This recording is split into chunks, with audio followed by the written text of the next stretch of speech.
Hello, viewers. My name is Zach Hardy, and this is my USW Warzone 1 review. And man, do we have a lot of things to talk about, especially the main event of the evening. But first, as always, plugs. If you have any wrestling-related questions for the Hardiac Wrestling Podcast or any non-wrestling-related questions for the Hardiac Questions and Answer Series, send me one of three ways. That'd be my email at unitards@gmail.com. That's unitards with two Z's at the end at gmail.com. Send me on Twitter at Zacharysera. That's at ZACHARYSERRA. No underscores, no capital letters, no spaces, no numbers, none of that bullshit. Or you can send me in the YouTube comments below, and I'll get to them in a future episode of either the Hardiac Wrestling Podcast or a future episode of the Hardiac Questions and Answers series. But anyway, guys, let's get into it. We're going to do things a little bit differently. And that's go in the order that I want to go in, not the order of the matches per se. My overall thoughts on Warzone 1, it was a really great wrestling show. I'm not taking anything away from that. There were a lot of unpredictable match outcomes, especially the main event. But what I liked most about the show overall was that it was just a really great wrestling show. It was full of really great wrestling matches, really great matches. There were a couple promos, but I'm not going to get into those. I'm just going to talk about the matches. But again, just a really great wrestling show, which is good because Ultimate Showcase Wrestling is pretty much mostly, just wrestling. It's not really based around entertainment or that shock value. But anyway, let's get into it. First match on the card, Indigo Reaction versus High Risk. This gave us one of the biggest shockers of the night. And one of the most developed angles of the night. I predicted Indigo Reaction to win. They did not. High Risk did win, and it was a fine match. Nothing special about it. The ending, with High Risk winning off of a roll up via distraction, I didn't like. Took away from the match overall. But after the match, Chain Reaction turned on Indigo Child and attacked him. So Indigo Reaction is no more after, I believe, 2 years as a team. They have broken up, they have split, and they've gone in their different directions. That's like a shocker to me because I didn't expect it coming this soon. I thought this was going to be actually one of their final wins as a team. I expected the breakup to come maybe a couple months down the road, but for it to come so shockingly and so suddenly and so fast like this, that's like, I don't know, it's really interesting because I mean I didn't expect it to happen in Warzone 1. I expected it to happen more down the lines of like Capital Carnage, something like that. But this is going to play out into the future. This is going to have some really interesting concept behind it, and I'm looking forward to what they do with this angle going on. 2 stars. The ending took away from it. It wasn't like a really good match to begin with, so I'm giving it 2 stars. Next match, Crimson Red versus Ty Jackson. I got this prediction right. This match wasn't bad. It was pretty much your typical pre-show match. It was a good match overall, good wrestling match.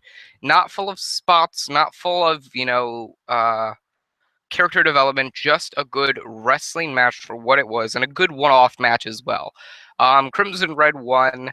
Not much else to say about this match. It was just really well done overall, and I'll give it 3 stars. Next match I'm going to talk about is Majigeta versus Prophecy in the interbranded singles match. I got this prediction correct as well. Prophecy did win.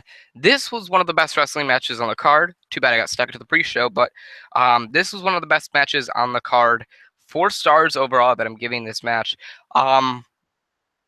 I really enjoy the storytelling that these guys put, and it felt like they were trying to really establish themselves more than they were trying to establish their particular show, which is interesting. It's great character development, and Prophecy played the face really well, elicited a great reaction from the crowd, and Majigeta played the heel brilliantly, elicited such a heel reaction from the crowd. It wasn't even fun.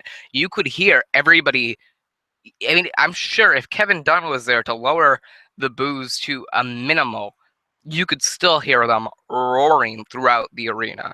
And I really enjoyed this match. Prophecy won. So in a way, Severity won as well. 4 stars. Moving on. Next match gave us one of the biggest shocks of the night. It was the USW Tag Team Championship match. Ezra Hills and Benny Franklin defended the championships against Appetite for Destruction, Alexander Rotten, and Philip Akron. I got this prediction wrong. This was a really good tag team match overall. Excellent in value, excellent in overall, being put together. It was very well done. I was very impressed with all 4 competitors. I mean, I've always been impressed with Ezra Hills and Manny Franklin, but Philip Akron and Alexander Rodden worked so well as a tag team. It wasn't even funny. And Appetite for Destruction actually won the match. Ezra Hills and Manny Franklin, I think it's like close to 300 days that they have been the tag team champions. That reign is over. And Appetite for Destruction are your new USW tag team champions. I give this match 3 stars. I would have given it 4 had, it been played a little bit more, had it been built up a little bit more to feel something more special. Because Appetite for Destruction just winning off of what the build-up they had, it didn't really do all too much but add shock value. You wanted to make it seem like they could win, but still make it seem a little bit implausible for them to win. And I didn't get that, but 3 stars overall for the pure wrestling, and it would have been 4 had it been a better build-up. Lone Wolf versus Blaine North. This match was, again, a really good match for wrestling value, for the pure wrestling value. And Blaine North won. I'm all right with this. I mean, I'm all right with it in the same way I'm all right with Appetite for Destruction winning. This is a feud that's going to continue on. Blaine North won last week at No Remorse, and now he wins again. I mean, I think if you're going to make this a feud, and you're not going to have this be going into a rubber match, I guess this is a great way to do so, especially if you want to build Blaine North up. But if this is going to be a feud and Blaine North is going to win all matches, then that's really going to hurt Lone Wolf. And it's really going to make his win at Call to Greatness just seem, worthless overall, which is what it's starting to feel like. But again, for the pure wrestling value, 3 stars. And it probably would have been 4 had the outcome made a little bit more sense and had it been a little bit more productive. Next match was for Global Tag Team Championships. George Martin and Paul Orlando defended the titles against the Surfers. I don't know what it is about George Martin and Paul Orlando, but every single Global Tag Team Championship defense has always been not really a great match. I mean, these two don't really stack up together as a team very well. The Surfers, I mean, they pulled their weight around as a tag team, but George Martin and Paul Orlando really showed, just how, USW kind of pitted them together, out of nowhere and gave them the tag team titles. They really aren't a great tag team. I mean, they can pull off some combos really well, but they just don't really shine together as a tag team. They don't have that much chemistry. 2 stars overall. Wasn't that great of a match. George Martin and Paul Orlando walk out. They retain the Global Tag Team Championships. And moving on, next match is a cage match between Seth and Capital. Capital won this match. Honestly, this is one of the better cage matches I've seen in USW, especially from the fact that they really played the part of the cage being there. Well, Seth and Capital both used the cage to their advantage. At one point, Seth tying Capital to the cage with a rope, but that was really. I mean, of course, Capital broke out. But it was just a really good match overall. I liked the emphasis they added with the cage. I like how they added. Jesus Christ, I'm sorry about the sun. I like how they added the effect of them using the cage to their advantage. Let me, move the camera. I like how they used the cage to their advantage. It really added to the match, and I'll give it 3 stars because it was a great pure wrestling match, and they utilized the cage and what they had excellently, and to a T. So props to both Cannon and Seth. Well, I'm sorry, Capital and Seth for that. As I now move the camera and myself to a different part of the outdoors. But anyway, again, great match. Next match was the Extreme Championship. It was a no disqualification match. Derek Carter goes against Samuel North, who's defending the Extreme Championship. This match is one of the best matches, was one of the best matches on the card. Honestly, could have been the best match had we not gotten to what we'll get to very soon. Samuel North, I mean, you went into it, I went into it especially, not thinking he stood a real chance of retaining the Extreme Championship here. And, you know, to my credit, he didn't. But to Samuel North's credit, he made for one hell of a wrestling match. These two actually put on a fight, and it was beyond believable. Derek Carter was smacking him with chairs. Samuel North was just taking out his aggression, putting him through a table, beating him down with ladders and chairs. And he even brought out a pipe and started whacking him with it. He brought out nunchucks at one point and started beating down Derek Carter. It seemed like an absolute fight, just in the form of a wrestling match. And for the pure content of the match, for the pure value that it had, for the pure believability that these guys were actually in a fight, they made it seem real. And I'm giving them 4 stars for that. Props to both competitors for putting out one hell of a match, one hell of a believable fight. It left me in my seat. And they gave it enough time too. It was about 20 minutes long. Samuel, and he kept kicking out every single thing. And the storytelling was great because every single time Derek Carter had him down, Samuel North would kick out. Every time Samuel North had Derek Carter down, Derek Carter would kick out. And it only took one mistake from Samuel North getting pissed off, running into the ropes, Derek Carter going into the ropes, excuse me, getting a break from the referee and just smacking him with the superstar, the super kick. 1, 2, 3.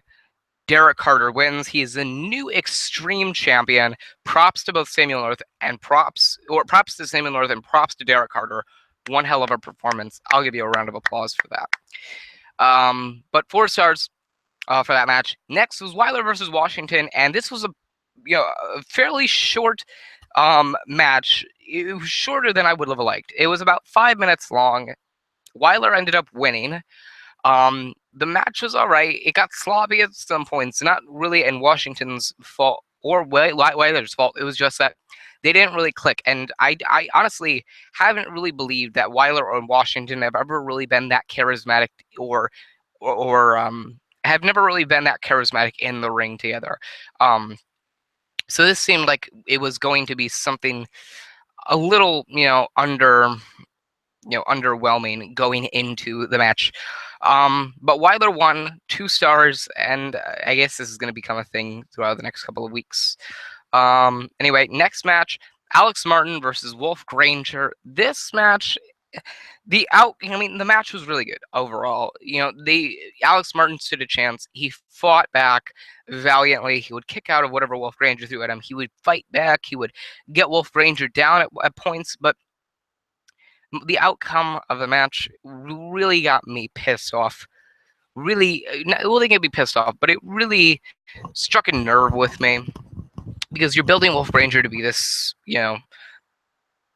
fierce competitor, this dominant threat, and Alex Martin wins the match. I don't really know how to explain my feelings for it. It was a good match. Again, pure wrestling value. It was really good. 3 stars. But the outcome of the match, Alex Martin winning, I just don't agree with it. Of course, Wolf Ranger doesn't need to win every single match, but it would be telling if... Go away. But it would be telling if he had won every match. It would have made him look that much more dominant as a competitor had he won every single match between the two. I don't know. This ending strikes a nerve with me. I've always really been into character development, and for this to really kind of put down some character development that you really could have ran with, I just don't agree with the ending. I don't agree with the outcome, and I just see it as a little bit pointless, But anyway, 3 stars for that match. That's really all I have to say on that matter.